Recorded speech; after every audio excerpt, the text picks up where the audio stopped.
Sagoi Swagwake. Hello everyone. Welcome to Ungwakwa, Our Foods. Today we're going to show you how we get corn ready to plant at our farm. Ungwakwa Jitniu Niongwayan Toslu, Our Foods, where we plant things. We hope to have more on our foods in future videos and especially on the progress of our corn. So be sure to subscribe to our channel and click on notifications for new uploads. It's springtime and the May apples are out. These are what the May apples looked like a couple weeks ago. They are one of the many signs we should be getting ready to plant. One of the ways we prepare our corn seeds for planting is to soak them in tea. There are a number of medicines that people use to make tea to soak their corn in. We are using Mayapple. Other medicines include milkweed, white pine, marsh reed, battlebrush, and hellebore root. After offering tobacco to thank Sungwai Dizu, the creator, for providing us with all the medicines we need, we are ready to harvest some Mayapple.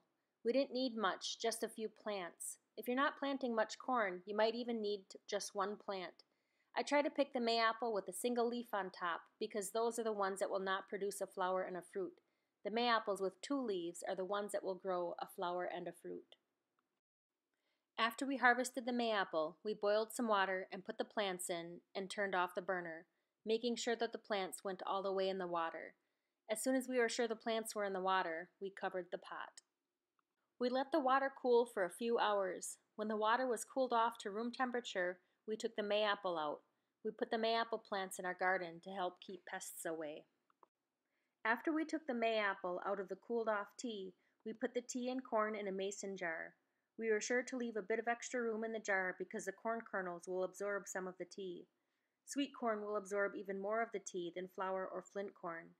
Be sure to keep your jar of corn and tea someplace warm, but not too hot and not too cold. We put ours on a bookshelf of corn out of the sun. Any seeds that do not sink after about 15 minutes likely will not germinate. I scoop them out of the jar.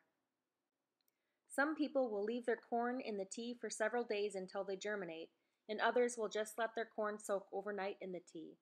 We were a little nervous to leave the seeds germinate because conventional knowledge teaches us that corn shouldn't soak for more than 24 hours because the kernels can rot before they germinate.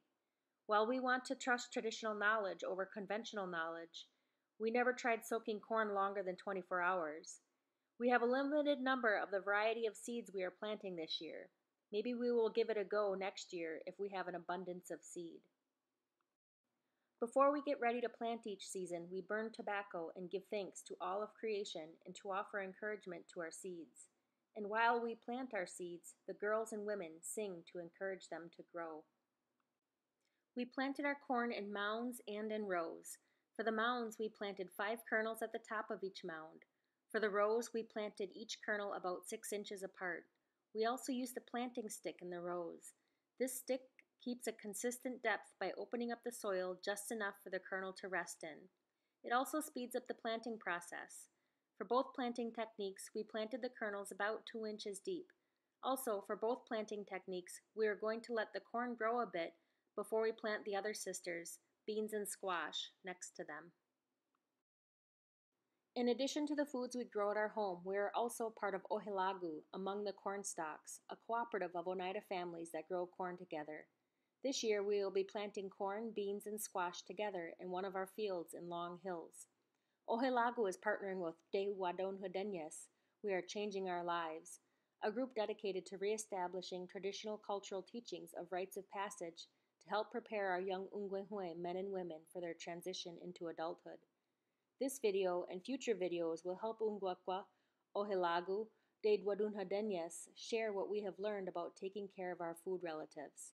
A special thank you to Native American Agriculture Fund and Oneida Falling Leaves 4-H program for providing funding and support for the Ohilagu and De Wadonhudenyes Youth Agriculture Project that teaches youth about traditional farming practices.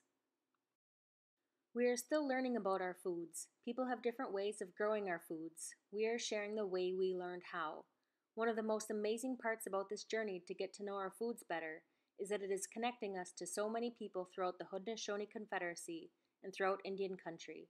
If you have any methods you want to share, please feel free to drop them in the comments or send us an email.